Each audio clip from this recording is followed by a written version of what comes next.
ನಮಸ್ಕಾರ ವೀಕ್ಷಕರೇ, ನಮ್ಮ ರಾಜ್ಯದಲ್ಲಿ BPL ರೇಷನ್ಸ್ ಕಾರ್ಡ್ಗಳು ಯಾರ ಹತ್ರ ಇದೆ ನೋಡಿ. ಸೊ ಎಲ್ಲರೂ ಕೂಡ ಈ ಒಂದು ವಿಡಿಯೋನ ನೋಡಲೇಬೇಕು. ಸೊ ತುಂಬಾ ಅಂದ್ರೆ ತುಂಬಾ ಇಂಪಾರ್ಟೆಂಟ್ ಮಾಹಿತಿ ಇದೆ, ಮೊದಲೇ ಹೇಳ್ಬಿಡ್ತೀನಿ. ಅದ್ರ ಜೊತೆಗೇನೆ ಈಗ ರೇಷನ್ಸ್ ಕಾರ್ಡ್ಗಳಲ್ಲಿ ಸಾಕಷ್ಟು ಈಗ ಫಲಾನುಭವಿಗಳ ರೇಷನ್ ಕಾರ್ಡ್ಗಳನ್ನ ರದ್ದು ಮಾಡ್ತಾ ಇದ್ದಾರೆ. ಜೂನ್ ನಲ್ಲಿ ಮತ್ತೆ ಜುಲೈನಲ್ಲಿ ಯಾವ ಒಂದು ಫಲಾನುಭವಿಗಳ ರೇಷನ್ ಕಾರ್ಡ್ಗಳನ್ನ ರದ್ದು ಮಾಡ್ತಾ ಇದ್ದಾರೆ. ಅದ್ರ ಜೊತೆಗೇನೆ ಗೃಹಲಕ್ಷ್ಮಿ ಯೋಜನೆ ನಿಮಗೆ ಬೇಕೇ ಬೇಕು ಅಂತ ಅಂದ್ರೆ ಮುಂಬರುವಂತಹ ಕಂತುಗಳು ಬೇಕು, 11 ಮತ್ತು 12ನೇ ಕಂತಿನ ಹಣ ಕೂಡ ಬೇಕು ಅಂದ್ರೆ ಸೊ ಈ ಒಂದು ವಿಡಿಯೋನ ಮಿಸ್ ಮಾಡ್ಲಿಕ್ಕೆ ಹೋಗಬೇಡಿ. ಸೊ ಕಂಪ್ಲೀಟ್ ಆಗಿ ನೋಡಿ, ಎಲ್ಲನೂ ಕೂಡ ವಾಚ್ ಮಾಡಿದ್ರೆ ಸೊ ನಿಮಗೆ ಕ್ಲಿಯರ್ ಆಗಿ ಎಲ್ಲನೂ ಕೂಡ ಮಾಹಿತಿ ಅರ್ಥ ಆಗುತ್ತೆ. ಚಾನಲ್ಗೆ ಸಬ್ಸ್ಕ್ರೈಬ್ ಮಾಡಿಲ್ಲ ಅಂದ್ರೆ ದಯವಿಟ್ಟು ಬೇಗನೆ ಸಬ್ಸ್ಕ್ರೈಬ್ ಮಾಡ್ಕೊಳ್ಳಿ. ವಿಡಿಯೋಕ್ಕೆ ಒಂದು ಲೈಕ್ ಕೊಟ್ಬಿಟ್ಟು ವಿಡಿಯೋನ ನೋಡ್ಲಿಕ್ಕೆ ಸ್ಟಾರ್ಟ್ ಮಾಡಿ. ನಾನು ಡೈರೆಕ್ಟ್ ಆಗಿ ಟಾಪಿಕ್ಗೆ ಬಂದ್ಬಿಡ್ತೀನಿ. ಇಲ್ಲಿ ನೋಡಿ, ಗೃಹಲಕ್ಷ್ಮಿ ಯೋಜನೆಯ ಫಲಾನುಭವಿಗಳಾಗಿ ನೀವು ವೇಟ್ ಮಾಡ್ತಾ ಇದ್ರೆ ಈಗ 11ನೇ ಮತ್ತು 12ನೇ ಕಂತಿನ ಹಣಕ್ಕೆ ಈಗಾಗಲೇ ಸಾಕಷ್ಟು ಡೇಟ್ ಗಳನ್ನ ಹೇಳಿದ್ದಾರೆ ಲಕ್ಷ್ಮಿ ಹೆಬ್ಬಾಳ್ಕರ್ ಮೇಡಮ್ ಅವರು. ಸೊ ಅಲ್ಲಿ ಯಾವುದು ಕೂಡ ಹಣ ಹಾಕ್ಲಿಲ್ಲ, ಹಂತವಾಗಿ ಒಂದ್ ಸ್ವಲ್ಪ ಫಲಾನುಭವಿಗಳಿಗೆ ಮಾತ್ರ ಹೋಗಿ ಹಣ ಮುಟ್ಟಿರುವುದು. ಸೊ ಉಳಿದಿರುವಂತಹ ಫಲಾನುಭವಿಗಳಿಗೆ ಯಾರಿಗೂ ಕೂಡ ಹಣ ಮುಟ್ಟಿಲ್ಲ. ಈಗ ಟ್ರೆಜರಿದಿಂದ DBTಗೆ ಪುಷ್ ಮಾಡಿ ಇನ್ನೇನು ನಿಮ್ಮ ಖಾತೆಗೆ ಹಣವನ್ನ ಜಮಾ ಮಾಡ್ಲಿಕ್ಕೆ ಮಾಡ್ತಾ ಇದ್ದಾರೆ. ಅಂದ್ರೆ ಡಾಕ್ಯುಮೆಂಟ್ಸ್ ಗಳನ್ನ ರಿವೆರಿಫಿಕೇಶನ್ ಮಾಡಿ ನಿಮ್ಮ ಖಾತೆಗೆ ಜಮಾ ಮಾಡ್ತಾ ಇರುವಂತದ್ದು. ದಿನೇ 1 ಲಕ್ಷನೋ 2 ಲಕ್ಷನೋ ಫಲಾನುಭವಿಗಳ ಡಾಕ್ಯುಮೆಂಟ್ಸ್ ಗಳನ್ನ ರಿವೆರಿಫಿಕೇಶನ್ ಮಾಡ್ತಾರೆ. ನೆಕ್ಸ್ಟ್ ಅಲ್ಲಿರುವಂತಹ ಒಂದು 100% ಒರಿಜಿನಲ್ ಒಂದು ಡಾಕ್ಯುಮೆಂಟ್ಸ್ ಗಳನ್ನ ಹೊಂದಿರುವಂತಹ ಫಲಾನುಭವಿಗಳಿಗೆ ಮಾತ್ರ ಹಣ ಹಾಕ್ತಾರೆ.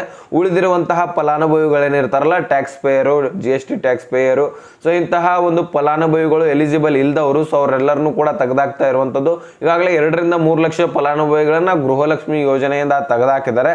ಸೊ ಅದರಲ್ಲಿ ನೀವು ಕೂಡ ಆಗಿರ್ಬೋದಲ್ಲ. ಮತ್ತೆ ಇಲ್ಲಿ ಆಹಾರ ಇಲಾಖೆ ರೇಷನ್ಸ್ ಕಾರ್ಡ್ಗಳ ಕೂಡ ರದ್ದು ಮಾಡ್ತಾ ಇರುವಂತದ್ದು. ಅದಕ್ಕೆ ಸ್ವತಃ CM ಅವರೇ ಆದೇಶವನ್ನ ಕೊಟ್ಟಿದ್ದಾರೆ, ಒಂದು ರೇಷನ್ಸ್ ಕಾರ್ಡ್ ಗಳನ್ನ ರದ್ದು ಮಾಡಿ ಅಂತ. ರೇಷನ್ಸ್ ಕಾರ್ಡ್ ಗಳನ್ನ ರದ್ದು ಮಾಡ್ತಾ ಇರುವಂತದ್ದು. ಈಗಾಗಲೇ 40 ಲಕ್ಷ ಒಂದು ರೇಷನ್ಸ್ ಕಾರ್ಡ್ ಗಳನ್ನ ರದ್ದು ಮಾಡೋರು ಇದ್ದಾರೆ.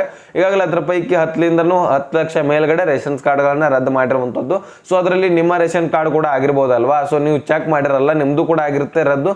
ಸೊ ಆಮೇಲೆ ಅಮೌಂಟ್ ಬರಲ್ಲ, ಅವಾಗ ನೀವು ನಮ್ದೆಲ್ಲಾನು ಕೂಡ ಕ್ಲಿಯರ್ ಇದೆ, ಅಮೌಂಟ್ ಯಾಕೆ ಬರ್ತಾ ಇಲ್ಲ ಅಂತ ಕಾಯ್ಕೊತ್ಕೊಂಡಿರ್ತೀರಾ. ಸೊ ಅದಕ್ಕೆ ನೀವು ಈ ಒಂದು ರೇಷನ್ಸ್ ಕಾರ್ಡು ರದ್ದಾಗಿದೆ ಇಲ್ವೋ ಅನ್ನೋದನ್ನ ಚೆಕ್ ಮಾಡ್ಕೊಳ್ಳಿ. ನೀವು ಪ್ರತಿ ತಿಂಗಳು ಕೂಡ ಚೆಕ್ ಮಾಡ್ಕೋಬಹುದು. ಯಾವ ರೀತಿಯಾಗಿ ಅನ್ನೋದನ್ನ ನಿಮ್ಮ ಮೊಬೈಲ್ ನಲ್ಲೇ ಚೆಕ್ ಮಾಡ್ಕೋಬಹುದಾಗಿರುತ್ತೆ. ಹೇಗೆ ಅನ್ನೋದನ್ನ ತಿಳಿಸ್ಕೊಡ್ತೀನಿ. ನೆಕ್ಸ್ಟ್ ಗೃಹಲಕ್ಷ್ಮಿ ಯೋಜನೆ ಬಗ್ಗೆನೂ ಕೂಡ ಸ್ವಲ್ಪ ಮಾತನಾಡೋಣ. ಸೊ ಅಲ್ಲಿ ಕೂಡ ಇಂಪಾರ್ಟೆಂಟ್ ಟಾಪಿಕ್ಗಳಿದಾವೆ. ಈಗ ನೋಡಿ, ನಿಮ್ಮ ಮೊಬೈಲ್ ಇರುತ್ತಲ್ವಾ, ಸೊ ವಿಡಿಯೋಗಳನ್ನ ನೋಡ್ತಾ ಇದ್ರೆ ಅಂದ ಬಳಿಕ ಮೊಬೈಲ್ ಇದೇ ಇರುತ್ತೆ. ಸೊ ನಿಮ್ಮ ಮೊಬೈಲ್ನಲ್ಲಿ ಗೂಗಲ್ ಅಥವಾ ಕ್ರೋಮನ್ನ ಓಪನ್ ಮಾಡ್ಕೊಳ್ಳಿ. ಸೊ ಅಲ್ಲಿ ಜಸ್ಟ್ ನೀವು ಏನು ಮಾಡಿ, ಆಹಾರ ಅಂತ ಟೈಪ್ ಮಾಡಿ. ಸೊ ಆಹಾರ ಅಂತ ಟೈಪ್ ಮಾಡಿದ ತಕ್ಷಣ ಈ ಸರ್ವಿಸ್ ಅಂತ ಬರುತ್ತೆ ಲಿಂಕು. ಸೊ ಒಂದು ಈ ಸರ್ವಿಸ್ ಮೇಲೆ ಕ್ಲಿಕ್ ಮಾಡಿದ ತಕ್ಷಣ ಇಲ್ಲೆಲ್ಲ ತೋರಿಸ್ತಿದ್ದೀನಿ ನಾನು. ಸೊ ಈ ಸರ್ವಿಸ್ ಮೇಲೆ ಕ್ಲಿಕ್ ಮಾಡಿದ ತಕ್ಷಣ ಇಲ್ಲಿ ನೋಡಿ ಸೈಡ್ 3 ಡಾಟ್ಸ್ ಇರ್ತವೆ. ಸೊ ಅದ್ರ ಮೇಲೆ ಕ್ಲಿಕ್ ಮಾಡಿ ಡೈರೆಕ್ಟ್ ಆಗಿ ನೀವು 2ನೇ ಆಪ್ಷನ್ ಇರುತ್ತೆ. ಇಲ್ಲಿ ಸಾಕಷ್ಟು ಆಪ್ಷನ್ಗಳನ್ನ ಬಿಟ್ಬಿಡಿ. 2ನೇ ಆಪ್ಷನು ಈ ರೇಷನ್ಸ್ ಕಾರ್ಡ್ ಅಂತ ಕ್ಲಿಕ್ ಮಾಡಿ. ಅದ್ರ ಮೇಲೆ ಕ್ಲಿಕ್ ಮಾಡಿದ ತಕ್ಷಣ ಸೊ ಇಲ್ಲಿ show cancelled and suspended list ಅಂತ ಇದೆ ನೋಡಿ. ಸೊ ಇದ್ರ ಮೇಲೆ ಕ್ಲಿಕ್ ಮಾಡಿ. ಸೊ ಕ್ಲಿಕ್ ಮಾಡಿದ ತಕ್ಷಣ ಇಲ್ಲಿ ಸೈಡ್ಗಳು ಓಪನ್ ಆಗಿರುತ್ತವೆ. ಇಲ್ಲಿ ಓಪನ್ ಆಗಿರ್ತವೆ ಏನೇನಂದ್ರೆ ಡಿಸ್ಟಿಕ್ಕು, ಮಂತು, ತಾಲೂಕು, ಇಯರ್ ಅಂತ ಇದೆ. ಸೊ ಈ ಎಲ್ಲ 4 ಆಪ್ಷನ್ಗಳನ್ನ ತುಂಬಬೇಕಾಗತ್ತೆ. ಮೊದಲನೇದಾಗಿ ಡಿಸ್ಟಿಕ್ ಅನ್ನ ತುಂಬೋಣ. ಸೊ ನಿಮ್ಮ ಡಿಸ್ಟಿಕ್ಕು, ನಿಮ್ಮ ಜಿಲ್ಲೆ ಯಾವುದಿದೆ ಅದನ್ನ ನೀವು ಹಾಕಿ. ಸೊ ನಮ್ಮ ತಾಲೂಕನ್ನ ನಾವು ಹಾಕ್ತೀವಿ, ನಿಮ್ಮ ತಾಲೂಕು ಯಾವುದಿದೆ ಅದನ್ನು ಕೂಡ ಹಾಕಿ. ಈಗ ಮಂತ್ ಏನು ಮಾಡೋಣ, ಮೊದಲನೇದಾಗಿ ಜೂನ್ ತಿಂಗಳದ್ದು ನಾವು ನೋಡೋಣ. ಸೊ ಓಕೆನಾ, ಜೂನ್ನಲ್ಲಿ ಯಾರ್ಯಾರ್ದು ರೇಷನ್ಸ್ ಕಾರ್ಡ್ಗಳನ್ನು ರದ್ದು ಮಾಡಿದ್ದಾರೆ ಅಂತ ಅದನ್ನು ನೋಡೋಣ. ಇಲ್ಲಿ ಡೈರೆಕ್ಟ್ ಆಗಿ ಇಲ್ಲಿ ಸಾಕಷ್ಟು ಫಲಾನುಭವಿಗಳದ್ದು ಗೋ ಅಂತ ಕ್ಲಿಕ್ ಆಗ್ತಾ ಇಲ್ಲ ಅಂತ ಹೇಳ್ತಾ ಇದ್ದಾರೆ. ಕಮೆಂಟ್ ಬಂದಿದ್ವು ನಂಗೆ ಹಿಂದಿನ ಒಂದು ವಿಡಿಯೋದಲ್ಲಿ ತಿಳಿಸ್ಕೊಟ್ಟಿದ ತಕ್ಷಣ. ಸೊ ನಿಮ್ದೆಲ್ಲರದು ಓಪನ್ ಆಗ್ತಾ ಇದೆ ಸರ್, ಆದ್ರೆ ನಮ್ದು ಓಪನ್ ಆಗ್ತಾ ಇಲ್ಲ. ಇದನ್ನೆಲ್ಲ ತುಂಬಿ ಗೋ ಮೇಲೆ ಕ್ಲಿಕ್ ಮಾಡ್ತಾ ಇದೀವಿ.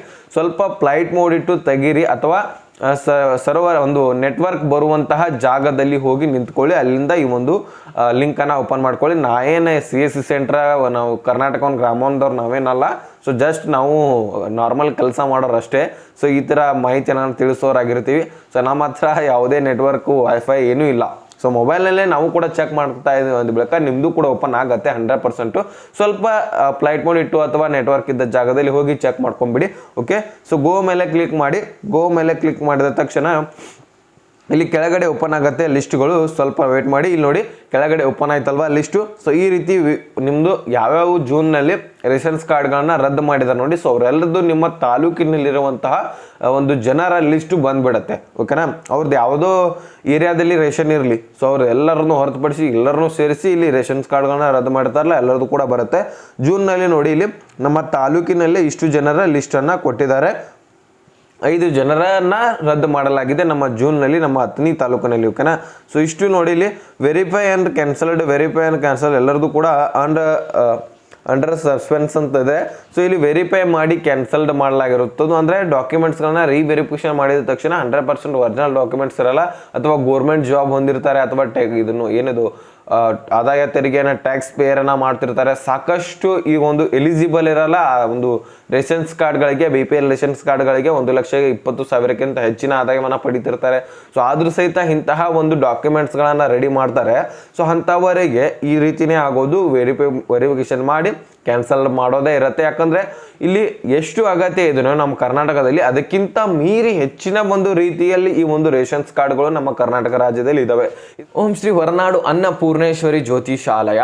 ಸೊ ನಾವು ಮನುಷ್ಯರಾಗಿ ಹುಟ್ಟಿದ ಬಳಿಕ ಒಂದಾದ್ರೂ ಸಮಸ್ಯೆ ಇದ್ದೇ ಇರುತ್ತೆ. ಉದಾಹರಣೆಗೆ ಪ್ರೀತಿಯಲ್ಲಿ ಕಿರಿಕಿರಿ, ಮದುವೆಯ ಸಮಸ್ಯೆಗಳಿರ್ತವೆ, ಗಂಡ ಹೆಂಡತಿಯ ಜಗಳಗಳಿರ್ತವೆ, ಅತ್ತೆ ಸೊಸೆಯ ಜಗಳಗಳಿರ್ತವೆ, ಮಹಿಳೆಯರ ಗುಪ್ತ ಸಮಸ್ಯೆಗಳಿರ್ತವೆ, ಸಂತಾನದ ಸಮಸ್ಯೆ ಇರುತ್ತೆ, ಮತ್ತು ಶತ್ರುವಿನ ನಾಶ, ಸಾಕಷ್ಟು ಹಲವಾರು ಇನ್ನೂ ಹೆಚ್ಚಿನ ಸಮಸ್ಯೆಗಳಿರ್ತವೆ. ಸೊ ಆ ಒಂದು ಎಲ್ಲ ಸಮಸ್ಯೆಗಳಿಗೆ ಪರಿಹಾರ ಇಲ್ಲಿ ಸಿಗತ್ತೆ. ಇಲ್ಲಿ ಸ್ಕ್ರೀನಲ್ಲಿ ಕಾಣ್ತಾ ಇರುವಂತಹ ಜ್ಯೋತಿಷ್ಯರು ಇರ್ತಾರೆ. ಸೊ ಈ ಒಂದು ನಂಬರ್ಗೆ ಕರೆ ಮಾಡಿದ್ರೆ ನಿಮ್ಗೆಲ್ಲನೂ ಕೂಡ ಪರಿಹಾರ ಮಾಡಿಕೊಡ್ತಾರೆ. ಸೊ ಬೇಗನೆ ಆದಷ್ಟು ಈ ಒಂದು ನಂಬರ್ಗೆ ಕರೆ ಮಾಡಿ ಒಂದು ವಿಶೇಷವಾದಂತಹ ಪರಿಹಾರವನ್ನ ಕಂಡುಕೊಳ್ಳಿ. ಇದರಿಂದ ನಮ್ಮ ಸರ್ಕಾರಕ್ಕೆ ಹೊಡೆತ ಬೀಳ್ತಾ ಇರುವಂಥದ್ದು. ಅವ್ರಿಗೇನೆ ಈಗ ಫಾಲ್ತು ಹಣ ಹೋಗಿದೆ. ಈಗಾಗಲೇ ಬಹಳ ಜನರಿಗೆ ಫಾಲ್ತು ಆಗಿ ಹಣನೇ ಹೋಗಿದೆ. ಆ ಒಂದು ಹಣವನ್ನೇ ಸಂಗ್ರಹಿಸಿಟ್ಟಿದ್ರೆ ಇನ್ನೊಂದು ಕಂತು ಏನಾದರೂ ಬಿಡಬಹುದಿತ್ತು ವೀಕ್ಷಕರೇ. ಸೊ ಈಗಾಗಲೇ ನಿಮ್ಗೆ ಗೊತ್ತಿರಲಿ, ಈಗ ಆದಾಯ ಒಂದು ಗೃಹಲಕ್ಷ್ಮಿ ಯೋಜನೆ ಕಡೆ ಬರೋದಾದ್ರೆ ಆರ್ಥಿಕ ಇಲಾಖೆಗೆ ಈಗ ಒಂದು ಮಹಿಳಾ ಮತ್ತು ಮಕ್ಕಳ ಕಲ್ಯಾಣ ಇಲಾಖೆಗೆ ಹಣವನ್ನ ಕಳಿಸಿರುವಂಥದ್ದು. ಸೊ ಈಗ ಕಳಿಸಿ ಈಗ DBTಗೆ ಪುಷ್ ಮಾಡಿರುವಂಥದ್ದು. ಸೊ ಇನ್ನೇನು ನಿಮ್ಮ ಖಾತೆಗೆ ಬರೋದಷ್ಟೇ ಬಾಕಿ ಇರುತ್ತೆ. ಸೊ ಈಗ ಇದೊಂದು ತಿಳಿಸ್ನಲ್ಲ. ಸೊ ಇದಾದ್ಮೇಲೆ ಈಗ ನೀವು ಇನ್ನೊಂದು ಇದೇ ರೀತಿಯಾಗಿ ಜುಲೈ ಕೂಡ ನೀವು ಚೆಕ್ ಮಾಡ್ಕೋಬಹುದಾಗಿರುತ್ತೆ. ಸೊ ಜುಲೈದು ಕೂಡ ಯಾವ ರೀತಿಯಾಗಿ ಚೆಕ್ ಮಾಡ್ಕೊಳ್ಳೋದನ್ನ ಏನಂದ್ರೆ, ಈಗ ಸ್ವಲ್ಪ ಬ್ಯಾಕ್ ಹೋಗ್ಬೇಕು. ನೀವು ಸ್ವಲ್ಪ ಬ್ಯಾಕ್ ಹೋಗಿದ ತಕ್ಷಣ ನೀವೇನು ಮಾಡಬೇಕು, ಇಲ್ಲಿ ಮಂತ್ ಏನಿದೆ ಅಲ್ಲ, ಸೊ ಮಂತ್ ಜುಲೈದು ಹಾಕಬೇಕು. ಸೊ ಮಂತ್ ಜುಲೈದಂತ ಹಾಕಿದ್ರೆ ನೆಕ್ಸ್ಟ್ ನಿಮಗೆ ಜುಲೈ ಗೋ ಮೇಲೆ ಕ್ಲಿಕ್ ಮಾಡ್ತಿರಲ್ಲ, ಸೊ ಗೋ ಮೇಲೆ ಕ್ಲಿಕ್ ಮಾಡಿದ ತಕ್ಷಣ ನಿಮಗೆ ಜುಲೈ ಲಿಸ್ಟು ತೋರಿಸುತ್ತೆ. ಈ ರೀತಿಯಾಗಿ ಜೂನ್ದು ಚೆಕ್ ಮಾಡ್ಕೋಬಹುದು, ಮತ್ತೆ ಜುಲೈದು ಕೂಡ ನೀವು ಚೆಕ್ ಮಾಡ್ಕೋಬಹುದಾಗಿರುತ್ತೆ. ಸೊ ಜೂನು ಜುಲೈ ಎರಡೂ ಕೂಡ ಚೆಕ್ ಮಾಡ್ಕೊಳ್ಳಿ. ಯಾಕಂದ್ರೆ ಈಗ ಹಿಂದಿನ ತಿಂಗಳು ಕೂಡ ಸಾಕಷ್ಟು ಫಲಾನುಭವಿಗಳ ರೇಷನ್ ಕಾರ್ಡ್ಗಳನ್ನ ರದ್ದು ಮಾಡಿದ್ದಾರೆ. ಈ ತಿಂಗಳಿನಲ್ಲಿ ಹೇಳಲಿಕ್ಕೆ ಹೋಗ್ಬೇಡಿ, ಸಿಕ್ಕಾಪಟ್ಟೆ ರೇಷನ್ಸ್ ಕಾರ್ಡ್ಗಳನ್ನ ರದ್ದು ಮಾಡ್ತಾ ಇರುವಂಥದ್ದು. ಒಂದು ತಾಲೂಕಿನಲ್ಲಿನೇ 10,000 20,000 ಒಂದು ರೇಷನ್ಸ್ ಕಾರ್ಡ್ಗಳನ್ನ ರದ್ದು ಮಾಡ್ತಾ ಇರುವಂಥದ್ದು. ಸಾಕಷ್ಟು ಫಲಾನುಭವಿಗಳು ರೇಷನ್ಸ್ ಕಾರ್ಡ್ಗಳನ್ನ ಹಣ ಕೊಟ್ಟು ಮಾಡಿಸಿದ್ದಾರೆ ಎಲೆಕ್ಷನ್ ಒಂದು ಇದರಲ್ಲಿ. ಸೊ ಹಣ ಕೊಟ್ಟಿದ್ರೆ ಯಾರು ಏನು ಬೇಕಾದ್ರೂ ಮಾಡ್ಲಿಕ್ಕೆ ರೆಡಿ ಇದ್ದಾರೆ ಈಗಿನ ಕಾಲದಲ್ಲಿ, ನಿಮ್ಗೆ ಗೊತ್ತಿರ್ಬೋದು. ಸೊ ಇದಿಷ್ಟು ಆದ್ಮೇಲೆ ಈಗ ಗೃಹಲಕ್ಷ್ಮಿ ಯೋಜನೆ ಕಡೆ ಬರೋದಾದ್ರೆ ಇಲ್ಲಿ ಆರ್ಥಿಕ ಇಲಾಖೆ ಏನಿದೆ ಅಲ್ಲ, ಒಂದು ಮಹಿಳಾ ಮತ್ತು ಮಕ್ಕಳ ಕಲ್ಯಾಣಕ್ಕೆ ಇಲಾಖೆಗೆ ಈಗಾಗಲೇ ಹಣವನ್ನು ಕಳಿಸಿರುವಂಥದ್ದು. ಸೊ ಅದು ಏನಿದೆ, ಈಗ ನಿಮ್ಮ ಖಾತೆಗೆ ಹಣ ಜಮಾ ಮಾಡಲಿಕ್ಕೆ ಸ್ಟಾರ್ಟ್ ಆಗಿದೆ ಆಲ್ರೆಡಿ. ಈಗ ಒಂದು SC ಫಲಾನುಭವಿಗಳಲ್ಲಿ ಕೂಡ ಸ್ವಲ್ಪ ಜನರಿಗೆ ಹೋಗಿರುವಂಥದ್ದು, ಉಳಿದಿರುವಂತಹ ಫಲಾನುಭವಿಗಳಿಗೂ ಕೂಡ ಸ್ವಲ್ಪ ಹಂತವಾಗಿ ದಿನಕ್ಕೆ 1 ಲಕ್ಷ 2 ಲಕ್ಷ 3 ಲಕ್ಷ ಈ ರೀತಿಯಾಗಿ ಸ್ಟೆಪ್ ಬೈ ಸ್ಟೆಪ್ ಹಣ ಬಿಡ್ತಾ ಇರುವಂಥದ್ದು. ಎಲ್ಲರಿಗೆ ಒಮ್ಮೆಲೆ ಜಮಾ ಮಾಡಲ್ಲ, 100% ಜಮಾ ಮಾಡ್ಲಿಕ್ಕೆ ಆಗಲ್ಲ ಅಂತ ಒಂದು ತಾಂತ್ರಿಕ ದೋಷ ಅಂತ ಮೊನ್ನೆನೇ ಹೇಳಿದ್ರು. ಅದಕ್ಕಿಂತ ಮುಂಚೆ ಟೆಕ್ನಿಕಲ್ ಇಶ್ಯೂ, ಸರ್ವರ್ ಇಶ್ಯೂ, ಈಗಾಗಲೇ ಪುಷ್ ಮಾಡಿದೀವಿ, ಇನ್ನೇನು 2 ದಿನಗಳಲ್ಲಿ ಹೋಗುತ್ತೆ. ಮತ್ತೆ ಒಂದ್ಸಾರಿ ಕೇಳಿದಾಗ ಇನ್ನೇನು 2 ದಿನದಲ್ಲಿ ಹೋಗುತ್ತೆ, ಇದನ್ನೇ ಹೇಳ್ತಾ ಬಂದ್ರು. ಈಗ ಅಮೌಂಟ್ ಹಾಕ್ತಾ ಇದ್ದಾರೆ ಅಂತ ಅನಿಸ್ತಾ ಇದೆ. ನೋಡೋಣ, ಜುಲೈವರೆಗೂ ಕೂಡ ವೇಟ್ ಮಾಡೋಣ. ಆಗಸ್ಟ್ 1ನೇ ಒಂದು ವೀಕ್ನಲ್ಲಿ ಕೂಡ ಹಾಕ್ತೀವಿ ಅಂತ ಹೇಳಿದ್ದಾರೆ. ಸೊ ಆಗಸ್ಟ್ನಲ್ಲಿ ಕೂಡ ಹಾಕಿದ್ರೆ ನಿಮಗೆ ಕಂಪ್ಲೀಟ್ ಆಗಿ ಇನ್ನು ಮುಂದೆ ಹೊರೆಯುತ್ತೆ. ಯಾಕಂದ್ರೆ ಆ ಒಂದು 6 ಕೋಟಿಗಿಂತ ಹೆಚ್ಚಿನ ಹಣವನ್ನ ಆರ್ಥಿಕ ಇಲಾಖೆ, ಮಹಿಳಾ ಮತ್ತು ಮಕ್ಕಳ ಕಲ್ಯಾಣ ಇಲಾಖೆಗೆ ಸಲ್ಲಿಸಿರುವಂಥದ್ದು ಹಣವನ್ನ. ಸೊ ಅದರಲ್ಲಿ ಈಗ ನಿಮಗೆ ಮಿನಿಮಮ್ ಒಂದು 3-4 ಒಂದು ಕಂತುಗಳು ಕೂಡ ನಿಮಗೆ ಬರ್ಬೋದು. ಅಷ್ಟು ಹಣದಲ್ಲಿ 3-4 ಕಂತುಗಳಾದರೂ ಬಂದೇ ಬರುತ್ತೆ 100%. ಸೊ ನೀವೇನು ವರಿ ಮಾಡ್ಲಿಕ್ಕೆ ಹೋಗ್ಬೇಡಿ. ಇನ್ಮೇಲಿಂದ ಗೃಹಲಕ್ಷ್ಮಿ ನಮ್ಗೆ ಇನ್ನೊಂದು ಈ ಒಂದು ಯೋಜನೆ ಬಂದಾದ್ರೆ ನಡೆಯುತ್ತೆ, ಆದರೆ ಈ ಒಂದು ಗೃಹಲಕ್ಷ್ಮಿ ಯೋಜನೆ ಮುಂದುವರಿಲಿ ಅಂತ ಸಾಕಷ್ಟು ಫಲಾನುಭವಿಗಳ ಈ ಒಂದು ಮಾತು ಬರ್ತಾ ಇರುವಂಥದ್ದು. ಸೊ ನೀವೇ ಖುದ್ದಾಗಿ ಬಹಳಷ್ಟು ಜನರು ಕೂಡ ಹೇಳ್ತಾ ಇದ್ದೀರಾ, ಈ ಒಂದು ಶಕ್ತಿ ಯೋಜನೆಯನ್ನ ಬಂದ್ ಮಾಡಿಬಿಡಿ, ಆದರೆ ಗೃಹಲಕ್ಷ್ಮಿ ಯೋಜನೆ ಕೊಡಿ ಅಂತ.